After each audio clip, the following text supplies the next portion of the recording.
Bueno, vamos a recordar que los milagros que Jesús hizo, cada uno de ellos tenía un propósito y un porqué. Realmente Jesús no realizó milagros a diestra y siniestra solamente para complacer a las personas. Había un propósito detrás de cada uno de ellos. La semana pasada vimos, por ejemplo, que uno de los propósitos de los milagros de Jesús era demostrar, Juan 3:2, que Dios Padre estaba con él. Mateo 9:6, esto ya lo vimos la semana pasada, es un recordatorio. Mateo 9:6, el milagro era para demostrar la autoridad de Jesús para perdonar pecados.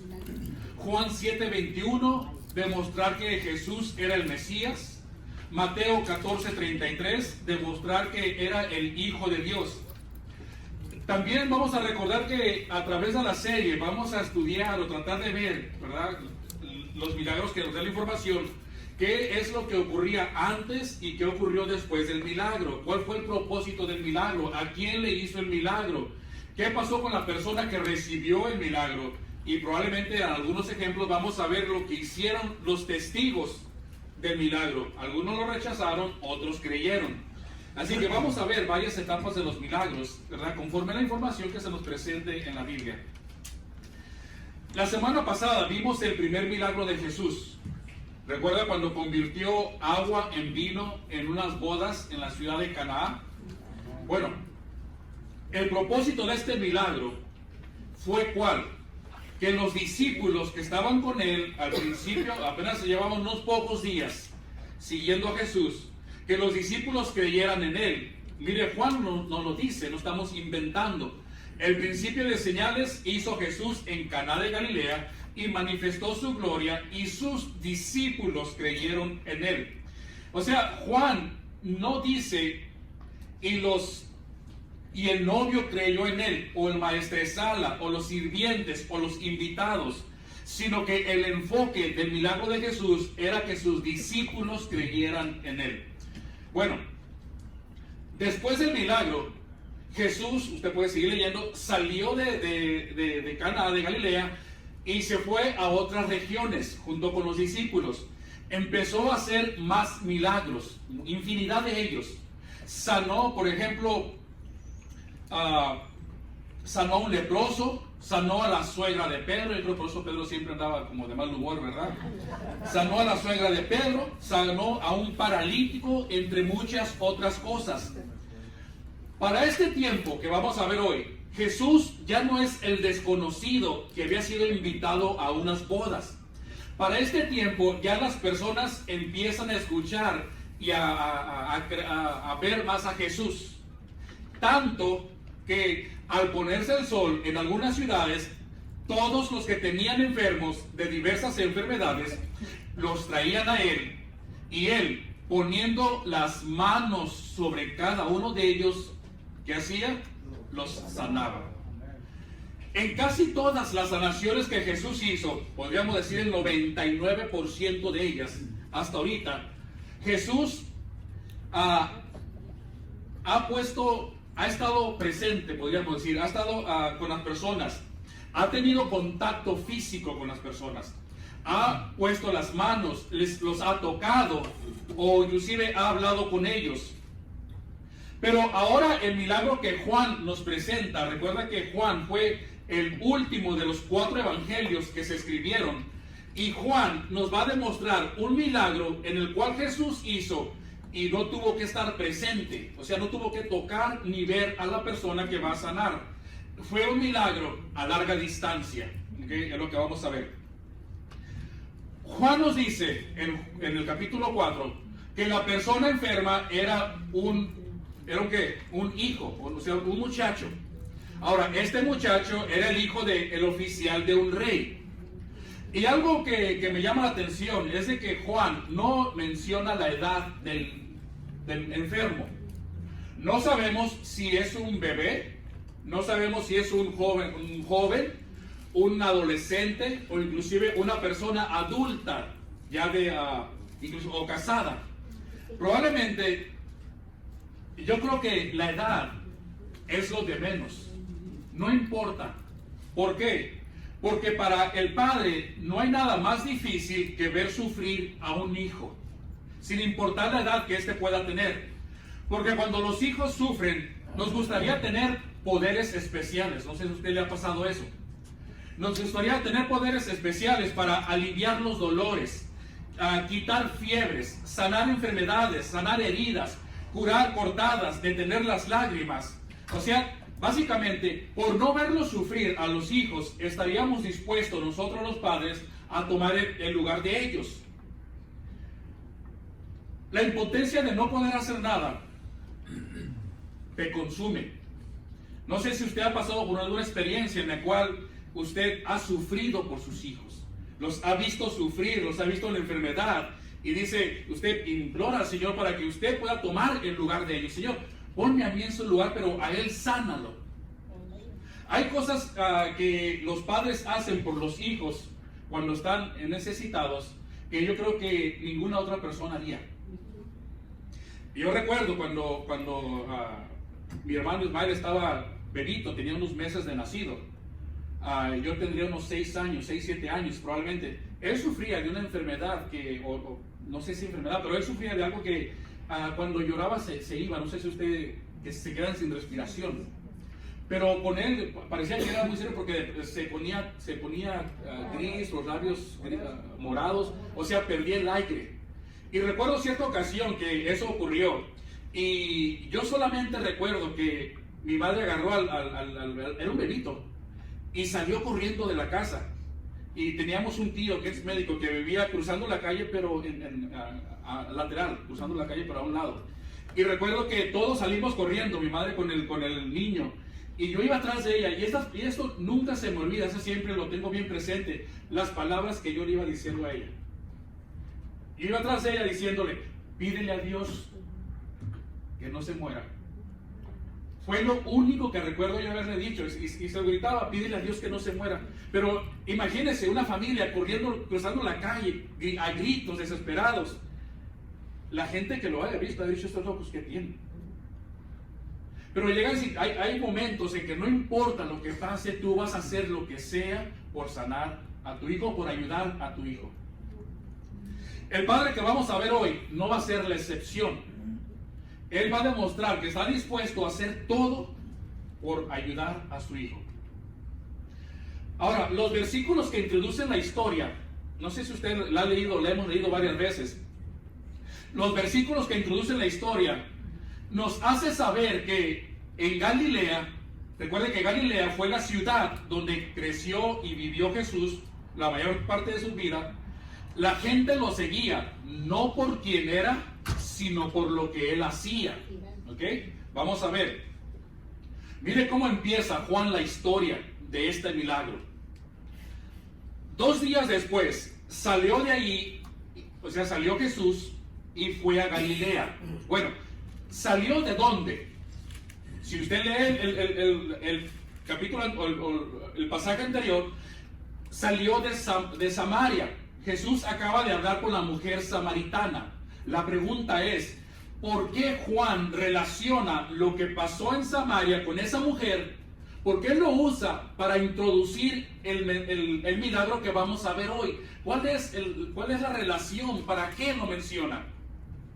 Bueno, simple y sencillamente, miren, para que nosotros podamos comparar cómo los habitantes de Samaria creían en Jesús, no por lo que hacía, sino por quien era. Miren lo que dice el versículo siguiente. Vamos a ver que muchos en Samaria, y creyeron muchos más. ¿Por qué? Por la palabra de él. O sea que no fue en Samaria, no fue necesario que Jesús hiciera milagros o grandes maravillas para que la gente creyera en él, simplemente con la palabra. Recuerda que la mujer samaritana fue y avisó a las demás personas, y dice, y decían a la mujer, ya no creemos solamente por lo que tú nos dices, porque nosotros mismos hemos visto, no, ¿verdad? Hemos oído y sabemos que verdaderamente este es el Salvador del mundo, el Cristo. Esto fue en Samaria. La gente creía en Jesús por lo que oía. En Galilea era todo lo contrario. Ahí creían por lo que lo veían hacer. Y mire, escuche lo que Jesús dice de la gente o de los habitantes de Galilea. Porque Jesús mismo dio testimonio de que el profeta no tiene honra en su propia tierra. O sea, en Galilea, dice Jesús, no creen en mí. Ahora, no se confunda con el versículo que viene a continuación, porque escuche lo que dice. Cuando vino a Galilea, los galileos le recibieron. Bueno, entonces, ¿creen o no creen? ¿Por qué salen a recibirlo? Bueno, nos lo dice. ¿Por qué? Habiendo visto todas las cosas que había hecho. ¿En dónde las hizo? En Jerusalén, en la fiesta, porque ellos también habían ido a la fiesta. Entonces, la gente de Galilea, recuerda que en Jerusalén hubo la fiesta de las Pascuas. La gente de Galilea que había ido a celebrar la Pascua en Jerusalén y vieron a Jesús hacer grandes cosas, ahora que Jesús está en Galilea, ellos esperan, bueno, tienen la curiosidad, ¿va a hacer Jesús lo mismo que hizo allá? ¿Lo va a hacer aquí? ¿O traerá un nuevo truco? ¿Ahora qué nos va a demostrar? Entonces, la gente estaba ahí simplemente por curiosidad. ¿Qué es lo que iba a hacer? Miren, ellos no ven a Jesús como el Mesías, sino como un hacedor de milagros. ¿Okay? Es lo que era Jesús para ellos. Mire lo que escribió Juan, refiriéndose a los Galileanos, a la gente de Galilea, cuando estaba en las fiestas. Dice, estando en Jerusalén, en la fiesta de la Pascua, muchos creyeron en su nombre. ¿Pero por qué creyeron? Viendo las señales que hacía. Oh, qué bueno, qué maravilla. Pero fíjese lo que dice Jesús. Pero Jesús mismo no se fiaba de ellos porque los conocía a todos. O sea que Jesús conocía el corazón de estas personas. Sabía cuáles eran sus verdaderos motivos por el cual creían en Él. No por quién soy, sino por lo que voy a hacer. Juan quiere asegurarse de que la persona que lea el Evangelio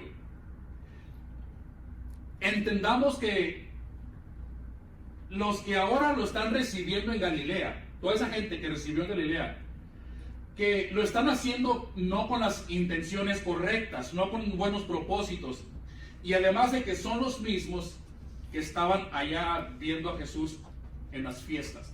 No sé si me va siguiendo o ya lo revolví. ¿Sí? ¿Me va siguiendo? Bueno, porque yo ahora voy a tener que escuchar para ver qué dije. Voy a tener que escuchar la grabación porque... Bueno, empieza ahora sí la narración del milagro. Y Juan dice, vino pues Jesús otra vez a Caná de Galilea, donde había convertido el agua en vino. Algunos comentaristas dicen que ya había pasado aproximadamente un año desde la primera vez que Jesús había estado ahí. O sea, había transcurrido todo un año. Para que me entiendan, los novios tenían un año de casados ya. ¿Okay? Cuando Jesús regresó a Caná de Galilea. Y Juan dice, y había en Capernaum un oficial de rey cuyo hijo estaba enfermo. Ahora, si usted se da cuenta, Capernaum aquí está Capernaum y aquí está Caná. Es aproximadamente 15 millas de distancia, no es un recorrido largo, pero son 15 millas en aquel tiempo, que no crean que son 15 millas en carro y con aire acondicionado, son 15 millas entre montañas y burros o caminando. Así que el padre del enfermo, nos dice Juan, que no era un don Juan cualquiera, era el oficial del rey. Él trabajaba para Herodes Antipas, ¿okay? para que lo ubique. Quiere decir que este padre era una persona con influencias, con buena posición económica, tenía contactos en el gobierno, o sea, era una persona influyente. Yo me imagino que en Capernaum cualquier doctor hubiera querido ser el sanador del hijo de este hombre. ¿Sabe por qué? Imagínense, voy a sanar al hijo de un alto funcionario. Voy a obtener su amistad. En Tijuana le llamamos, voy a tener palancas, ¿verdad? Con él. O sea, los doctores hubieran querido sanar al hijo. Pero mire, a pesar de quién era el padre, de todo lo que tenía, este papá no podía hacer nada para sanar a su hijo. Y yo estoy seguro que para este tiempo ya el padre había hecho las 1001 cosas. Ya había tratado por todos lugares de sanar a su hijo.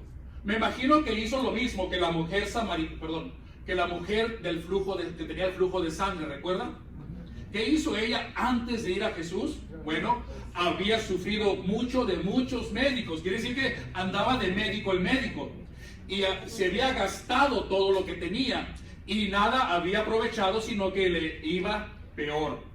O sea, que para la mujer, Jesús fue su última opción para ser sana. Para este hombre, para este padre, Jesús representa la última oportunidad para sanar a su hijo. Yo creo que él piensa, si Jesús no puede hacer nada, ya de plano mi hijo va a fallecer. Bueno, en el siguiente versículo que vamos a leer, Juan nos va a demostrar que la fe del Padre no es, podríamos decir, ni del tamaño de un grano de mostaza. Recuerde cómo empezó Juan hablando, haciendo la comparación. Estos creen en mí por lo que hago, no por quien soy. El Padre va a ir a Jesús para ver qué hace, no por quién es. ¿Okay? Su fe era mínima y nos lo va a demostrar. No sé si usted lo ha captado en alguna vez en la lectura. Miren lo que dice. Dos cosas nos dice Juan por las cuales la fe de este hombre no era gran fe. Número uno. O sea, el papá, cuando oyó que Jesús había llegado de Judea a Galilea, vino a él y le rogó ¿qué le rogó? Que descendiese y sanase a su hijo que estaba a punto de morir.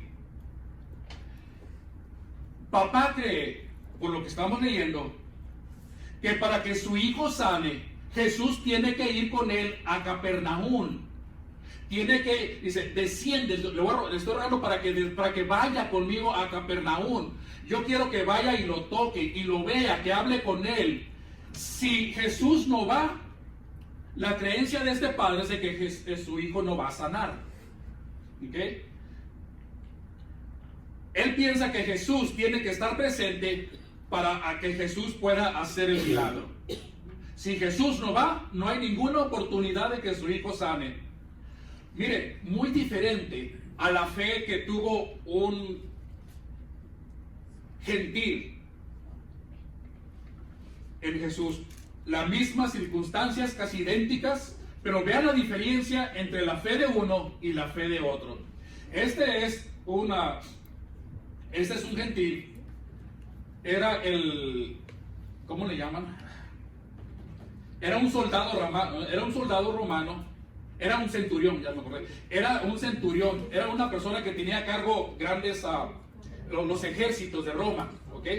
Y dice, fíjese, ¿a dónde fue Jesús? A Capernaum. Vino a él un centurión rogándole. ¿Qué le rogaba? Y diciendo, Señor, mi criado está postrado en casa y paralítico, gravemente atormentado. Idéntico, ¿no? Ve a Jesús, va por él. Y le ruega, lo mismo que hizo el padre, pero ¿cuál fue la diferencia? Este centurión no le está pidiendo que vaya con él. Fíjese la respuesta de Jesús al centurión. Y Jesús le dijo, yo iré y lo sanaré. El centurión no le pide que vaya, mas sin embargo Jesús le dice, yo voy a ir. Escuche la respuesta del centurión y dígame si este no era un hombre de fe. Señor, yo no soy digno de que entres a mi techo, o sea, no soy digno de que vayas a mi casa. Solamente di la palabra y mi criado creerá. Sanará. Al oírlo Jesús se maravilló y dijo a los que le seguían: de cierto les digo que ni aún en Israel he hallado tanta fe. Ni aún entre mi gente, recuerda que está hablando con un gentil, ni aún entre los judíos he hallado tanta fe, dice Jesús. ¿Cuál es la diferencia entre la fe del centurión y la fe del padre? No sé si la captó. A su punto de vista, ¿quién tiene más fe, el centurión o el padre? El centurión, ¿correcto? Bueno, al gentil le dijo: yo iré y lo voy a sanar. Ahora escuche la respuesta que Jesús le da al padre. Entonces Jesús le dijo: oye, si no ven señales y prodigios, ¿no creen? La respuesta que Jesús está dando no es solamente al Padre, sino que se está refiriendo a toda la gente que está ahí alrededor de él, ¿okay? Aunque en el español no lo leemos así, en el original está hablando de manera plural. Si no ven ustedes las señales, ¿no van a creer? O sea, se está dirigiendo a todos los que están ahí presentes. Básicamente le está diciendo: no pueden creer a menos de que vean un milagro con sus propios ojos. Imagínense que Jesús viniera en este momento a la iglesia, en cualquier iglesia, en el presente, y le dijera a todos los que están congregados, y le dijera: oye, todos ustedes vienen a escucharme, vienen a ver, vienen a cantar, vienen a hacer esto y lo otro, pero si no hago nada, no creen. Imagínense que Jesús nos dijera eso a nosotros. ¿A qué vienen? Si nomás quieren creer esperando ver algo. Enseguida, Juan nos va a dar la segunda pista del por qué el Padre no era un hombre con gran fe. Ya nos dio la primera. ¿Cuál era? El Padre decía: Jesús, tienes que ir conmigo. Tienes que estar allá presente. La segunda es, mira lo que dice. El oficial del rey le dijo: Señor, desciende antes de que ¿qué? De que mi hijo muera. Sí, Señor, puedes venir a tocarlo, puedes venir a verlo, puedes venir a hablarle antes de que mi niñito muera. Papá creía que si su hijo moría, Jesús ya no iba a poder hacer nada. Literalmente los poderes de Jesús estaban limitados. Tenía que hacer algo mientras el niño estaba vivo. ¿Ok? Mire, la poca fe que este hombre tenía es igual a la poca fe que tenía Marta, la hermana de Lázaro. ¿Recuerdan? Cuando fue Jesús y llegó Jesús y Lázaro ya estaba muerto. ¿Qué fue lo que le dijo Marta? Ay, Jesús, si hubieras llegado antes, mi hermano no hubiera muerto. ¿Ok? Mire, no sé si alguna vez usted ha pensado o ha dicho lo mismo que este padre, o ha hecho lo mismo que este padre. Le ponemos limitaciones a Jesús. Venimos y le pedimos, le imploramos, le rogamos, pero lo encerramos en una cajita y solamente Jesús puede hacer lo que yo pienso que Jesús puede hacer. Jesús no puede actuar afuera de lo que yo veo lógico, afuera de lo que yo creo. Entonces agarramos a Jesús, agarramos a Dios y lo metemos a una cajita, y de ahí de esa cajita ya no puede salir. Ya no puede hacer absolutamente nada. Mire, hay personas que pierden la fe en Jesús cuando sus problemas engrandecen, cuando su enfermedad empeora, cuando sus conflictos aumentan, cuando sus finanzas se acaban, cuando el mundo le cierra las puertas y dice: no, ya el mundo me cerró las puertas, Señor, ya no va a poder hacer nada para abrirlas. La fe empieza a disminuir cuando los problemas en la familia aumentan, cuando los problemas en el matrimonio se agravan, en los problemas con los hijos. O sea que, básicamente, cuando la fe, empezamos a perder la fe, hay personas que lo hacen cuando no ven a Jesús hacer lo que yo quiero que haga. Pero mira, hermano, creen que los problemas es tan grande que puede llegar un momento en la situación en la que de plano es imposible para Jesús hacer algo. Así que yo quiero que actúe antes de que pase eso, porque si no ya va a ser demasiado tarde. ¿No acabamos de cantar Dios de lo imposible te alabamos?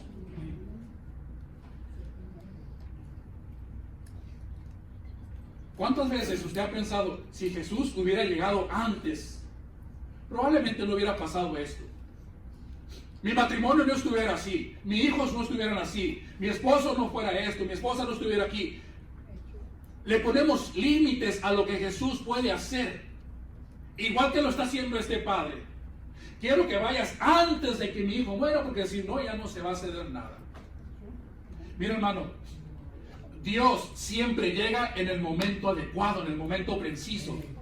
Nuestro Señor, aún en la actualidad, Él sigue cambiando agua por vino, Él sigue sanando paralíticos, sigue levantando enfermos, sigue dándole vista a los ciegos, sigue todavía multiplicando panes, sigue aún calmando tempestades. Todavía Dios une matrimonios, une familias, todavía lo está haciendo, hermanos, todavía transforma corazones. El Dios en que nosotros creemos fue un Dios poderoso, un Dios maravilloso, grande. Imagínense, abrió los mares, alimentó a miles y miles de personas por el desierto, sacó agua de una roca. Imagínense el Dios tan grande que en el cual creemos, que fue capaz de detener el sol y la luna por casi un día entero. Imagínense todo el poder que tiene Él y nosotros aquí estamos limitándolo. Señor, no puedes hacer esto, o hazlo antes de. Cuando Pablo, cierta ocasión que Pablo le escribió a los Corintios, Pablo les dice, miren, yo les voy a escribir porque quiero que conozcan a Jesús, quiero que conozcan de Dios. Pero escuchen lo que les dice, para que su fe no esté fundada en la sabiduría de los hombres, sino en ¿qué? En el poder de Dios. Hermano, Dios aún tiene el poder para hacer grandes maravillas. Aún hace milagros. ¿Okay? Para demostrar que realmente Jesús tiene poder, fíjese lo que dice Juan, o lo que dice Jesús a continuación. Jesús le dijo, ve, tu hijo vive. Y el hombre creyó la palabra que Jesús le dijo y se fue. ¿Ve la diferencia a cómo empezamos, a cómo estamos ahorita? Antes creían por ver. Este hombre, me imagino que Jesús le habló con autoridad, le habló con poder, le habló con firmeza. Oye, ¿sabes qué? Ve porque tu hijo está vivo. Note que le dice está vivo. Yo esperaba que le dijera está sano. Ve, tu hijo vive. Imagínense la firmeza con la que Jesús le habló, que este hombre creyó. Cuando él descendía, o sea, cuando regresó, sus siervos salieron a recibirle y le dieron nuevas diciendo, tu hijo vive. Entonces él les preguntó, ¿a qué horas había comenzado a estar mejor? Y le dijeron, ayer a las 7 dejó la fiebre. En el sistema judío, las 7 vendría siendo la 1 de la tarde. En el sistema romano, las 7 es las 7 de la tarde. Pero el tiempo es lo de menos. No quiero que se me enfoque ahí o que se me pierda por eso. Lo importante es que cuando Jesús dijo, ve, tu hijo está sano, en ese momento sanó a distancia. Estaba demostrando su poder. Mira, papá, no tengo que estar ahí para sanar a tu hijo. Desde aquí lo puedo hacer. De aquí voy a dar la palabra y él va a quedar sanado. El padre entonces entendió que aquella era la hora en que Jesús había dicho, tu hijo vive. Y me llama la atención lo que dice aquí. ¿Qué dice a continuación? Y creyó él con toda su casa. Entonces hay un propósito detrás de este milagro. Número 1, que empezaran a creer, no por lo que hacía, sino por quien era. Cuando este padre regresó a casa, para que los demás tuvieran que creer, papá tuvo que haber hecho ¿qué? Creer y contarles lo que pasó. El padre les empezó a hablar de ellos, de cuando habló con Jesús, de que conoció a Jesús, de la interacción que tuvo con Jesús. Mira, hermano, es importante que nosotros como padres compartamos lo que Jesús hace en nuestra vida con nuestros hijos, para que ellos también crean en Él. ¿Sabe que cuando un padre viene a los pies del Señor, es 90% de probabilidad que toda la familia venga? Cuando una madre sola, sin el esposo, viene al Señor, las probabilidades de que toda la familia venga, ¿sabe que son menos? Disminuyen. ¿Qué quiere decir? Que es tu responsabilidad, papá. O sea que la carga está sobre ti, sobre nosotros, de seguir al Señor y compartir lo que el Señor ha hecho en nosotros, para que nuestra familia crea en Él. Así que dígale a sus hijos, inculque a sus hijos, si ya tienen hijos mayores, incúlquelos a que vayan, si los varones, todos, que vayan a la iglesia, y si ya están casados, que compartan con su familia, para que toda la familia crea en Él. Esta segunda señal, dice, esta segunda señal hizo Jesús cuando fue de Judea a Galilea. ¿Okay? No es el segundo milagro de Jesús, es la segunda señal que hizo en esa región. ¿Okay? Todo milagro empieza con un gran problema. Todo gran milagro empieza con un gran problema. Mire, me pongo en el lugar del padre, o póngase en el lugar del papá que está ahí. Tiene a su hijo enfermo.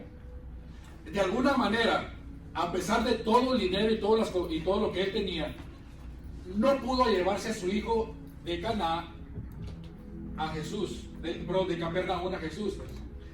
Imagínense cómo estaba. Probablemente no iba a soportar el viaje. Si me lo llevo, a riesgo de que mi hijo muera en el camino. Imagínense cómo tuvo que estar el padre para dejar a su hijo ahí e ir a buscar a Jesús. Yo no sé, quizás él pensó, ¿será la última vez que te voy a ver con vida? ¿Va a ser el último beso que te voy a dar en vida? ¿Me voy a despedir para ir a ver a Jesús? Muchas veces nosotros nos aferramos más al problema, a la situación, que ir a Jesús. No lo queremos dejar. Nos aferramos a estar ahí con Él, con ellos o con el problema, cuando deberíamos de ir con el Señor. Es un esfuerzo, es un sacrificio, pero vas a ver las bendiciones, vas a ver el resultado en tu vida. Mire, este mensaje o este milagro nos enseña que podemos orar por las personas distantes. Tienes familiares lejos, fuera de la ciudad, fuera del país, en otros lugares. Ora por ellos, pídele al Señor por ellos. No tienen que estar aquí presentes, no tienen que estar aquí, pero tú pide por ellos y el Señor va a hacer su obra. Y cuando haga su obra, miren, compartan con él, mira, estuvimos orando por ti, hicimos esto. Ahora, ayúdenle a la persona, si está en otro lugar, a buscar un lugar donde se pueda congregar, que puedas escuchar de la palabra de Dios. Pero Dios no está limitado, hermano. No limitemos a Jesús a lo que nosotros creemos que sea posible hacer. Jesús dijo, venid a mí todos los que están cargados y trabajados y cansados, porque yo te voy a ¿qué? Hacer descansar. Así que yo te invito que confíes más en el Señor. El Señor aún puede sanar matrimonios, aún puede restaurar familias, aún puede levantar a los enfermos, aún puede ayudar a tus hijos, aún puede hacer de todo, inclusive aún puede tratar contigo mismo. Pero necesitas tener esa fe y esa seguridad de que el Señor lo va a hacer.